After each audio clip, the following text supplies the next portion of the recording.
आज हम एक प्रॉब्लम डिस्कशन करने जा रहे हैं, जेई रिलेवेंट प्रॉब्लम है। क्वेश्चन का बैकग्राउंड मुझे एक्सप्लेन करते हैं क्वेश्चन क्या कह रहा है। तो अब आप क्वेश्चन का बैकग्राउंड समझिए। कहता है कि अपने पास एक स्फीयर है, उस स्फीयर का जो रेडियस दिया है वो 1 मीटर दिया गया, और उसको हम इनिशियली चार्ज करते हैं 1000 वोल्ट से, ठीक है।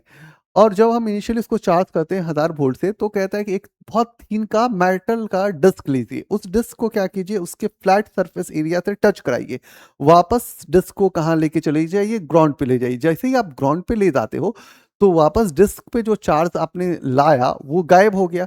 फिर आप अगेन ये प्रोसेस करते हो।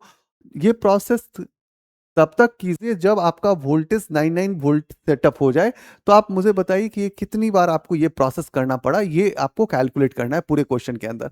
अब आप सोचिए कि सबसे पहले आपको क्या करना पड़ेगा। सबसे पहले ये सोचना होगा कि ये अपने पास एक स्फीयर है, इस स्फीयर का जो रेडियस दिया है वो क्या दिया हुआ है, 1 मीटर दिया हुआ है, और इस पे हम क्यू चार्ज दिए हैं। और इनिशियली जो हमारा जो पोटेंशियल है वो कितना है, इनिशियली हमारा जो पोटेंशियल है वो 1000 वोल्ट है, ठीक है। ठीक है, अब फाइनली आपको कहाँ तक लेके इसको सेट कर देना है, आपको फाइनली इतने तक लाना है, ठीक है ना, इतने वोल्ट तक लाना है, ठीक है। अब आपको पता है कि डिस्क का जो रेडियस है वो कितना दिया हुआ है, 1 सेंटीमीटर दिया हुआ है। इसका मतलब रेडियस कितना हो जाएगा, 0.01 मीटर हो जाएगा। इतना बेसिक मैथमेटिकल डाटा है, ठीक है। अब आप क्या करते हैं, बेसिकली यूज करते हैं sigma equal to charge per unit area. Area कितना हो जाएगा, 4 पाई r स्क्वायर हो जाएगा।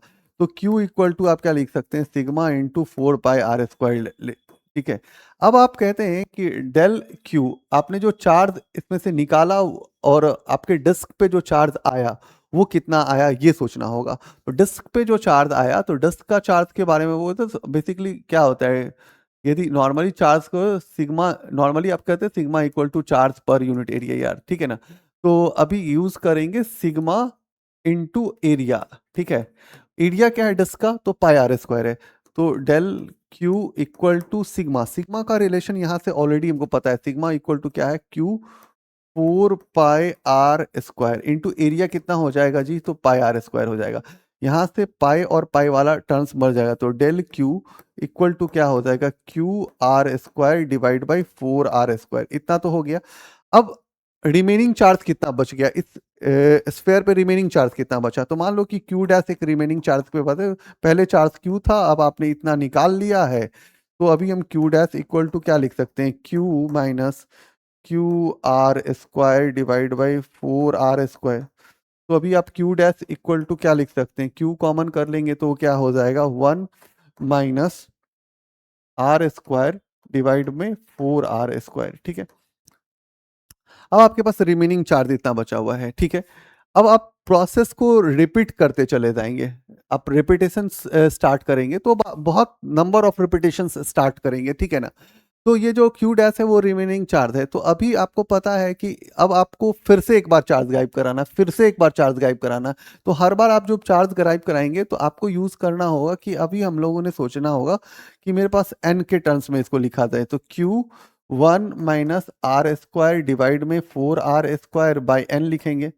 मेरे को पता है कि यहां से यदि हम ऐसा सोचे, 1 - x पे power n, binomial expansion use करते हैं, तो ये इसको हम क्या लिख सकते हैं, अप्रोक्सेशन 1 - nx लिख सकते हैं। प्लस क्या करते हैं आप, या माइनस हायर ऑर्डर करते हैं। तो जो x है बेसिकली वो सोचिए, x इक्वल टू क्या है, r² बाई 4r² है। और x जो है बहुत छोटा है 1 से, तो जो भी हायर ऑर्डर वाला पार्ट होगा x² और x³ वाला, वो उसको आपको इग्नोर कर देना होगा। अब जैसे इग्नोर कर दिए, तो अब यहाँ से आइए कि यहाँ से यदि आप Q1 को लिख रहे हैं, तो अब जब Q1 को लिखेंगे तो क्या हो जाएगा, अब लिखेंगे 1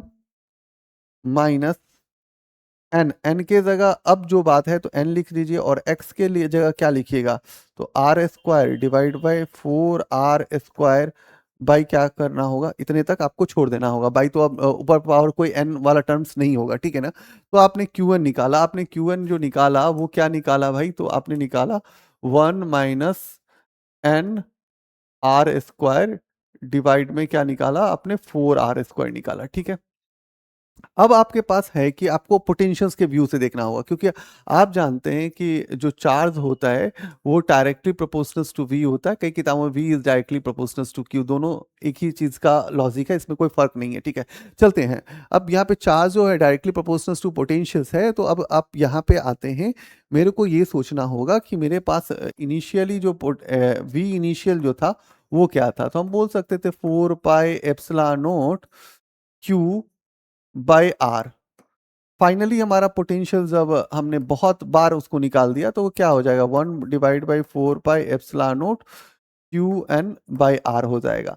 अब यदि हम ऐसा सोचें कि V final by V initial कर लेते हैं तो वी फाइनल कितना हो जाएगा, तो फाइनली हमारे पास क्या है, तो 1/4 pi epsilon naught Q N by R, और डिवाइड में क्या हो जाएगा भाई, 1/4 pi epsilon naught Q by R हो जाएगा। अब आप v final by v initial लिख सकते हैं, क्या हो जाएगा, क्यू एन बाई क्यू हो जाएगा। ठीक है जी। अब आप जानिए कि क्यू एन आपने निकाला है, तो क्यू एन कितना निकाला है, तो आपने क्यू एन निकाला क्या है, तो क्यू निकाले हैं 1 - अब क्या निकाले भाई, याद वो थोड़ी है, 1 - n r² डिवाइड में क्या हो जाएगा, 4r² हो जाएगा, डिवाइड में क्या हो जाएगा आपका क्यू हो जाएगा। ठीक है जी। इसमें से आपका ये वाला टर्म्स तो मर जाएगा, तो आप यहाँ पे लिखेंगे v फाइनल बटा v initial equal to 1 - n r² divide में 4r²। ठीक है जी। अब आप इसमें थोड़ा मल्टीप्लिकेशन ये सब करेंगे, तो आप मल्टीप्लिकेशन करने से पहले एलसीएम ले लीजिएगा जी, सबसे पहला काम वही कीजिएगा। तो ये कितना हो जाएगा, 4r² minus n r² divide में 4r²। अब आप जाते हैं इसके कैलकुलेशन वाले पार्ट में इंटर करते हैं, तो आप लिखोगे 4r² v final equal to 4r² v initial minus n r² v initial.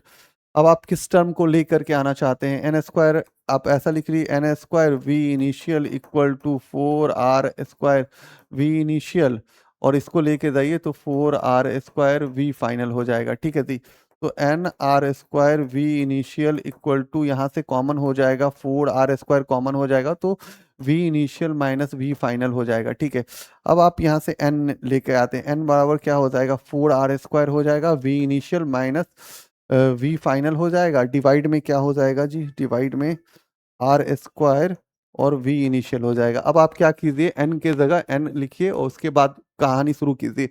4 r का मतलब 1 हो जाएगा, इनिशियली क्या था आपके पास, 1000 वोल्ट था ना जी, और यहाँ पे क्या हो गया, फाइनली 99 आ गया। ठीक है, डिवाइड में रेडियस 0.01, और आपके पास इनिशियल कितना था, तो 1000 था। तो इसको कैलकुलेट करोगे तो n इक्वल टू 40 आ जाएगा, तो ये तुम्हारा आंसर हो जाएगा। तो सवाल को हैंडल करने के लिए क्वेश्चन का बैकग्राउंड अच्छे तरह से पता होना चाहिए। यदि बैकग्राउंड पता है तो वी कैन हैंडल इधर एनी क्वेश्चंस, वो किसी भी टेक्सचर किसी भी बुक से हम क्यों नहीं उठा करके लेते हैं, बट अपने को हैंडल करने आना चाहिए और इजीली कर सकते हैं। आपको अपने लॉजिक्स को थोड़ा बहुत एक्सप्लोर कीजिए। चैलेंजेस यहीं पे था, जो भी चैलेंजेस था वो यही मुझे दिखा था कि शायद यहाँ पे थोड़ी मैथमेटिक्स आई और यहीं पे लोग स्किप कर जाएंगे। यहाँ पे ये रिलेशन से कोई फ़ायदा ही नहीं मिल रहा था, ये रिलेशन से शुरुआती दौर में कोई स्टार्टिंग फेज में कोई फ़ायदा नहीं था। इसको नंबर ऑफ रिपीटेशंस के साथ हम एन टर्म्स में लिखे, तब जाकर के हम बाइनोमियल का यूज़ करके फिर सवाल को हैंडल किए। तो आज के लिए थैंक यू।